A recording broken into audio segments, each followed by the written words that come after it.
嚟緊咧又到中考同埋高考嘅月份啦噃。咁其實咧每一年咧都好多人會問，老師啊，點樣去佈局咧會增加個考試運咧咁樣？咁其實考試運咧確實非常重要嘅噃。有時咧你平時不斷去努力都好啦，但係喺考試嘅時候咧總係差一點點嘅。咁呢個咧就係考試運嘅問題啦。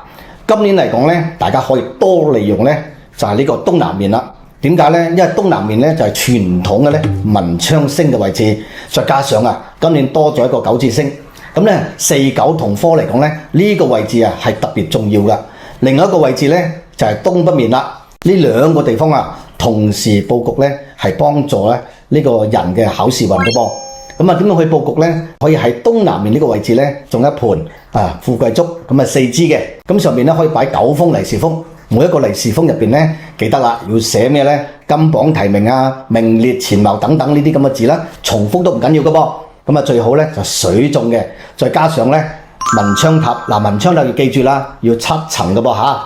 東北面嚟講咧，就係今年嘅文昌位啦。喺呢個位置咧，其實我哋可以咧擺一個7層高嘅文昌塔，下邊咧擺咧就係9封利是，一樣寫9種唔同嘅心願。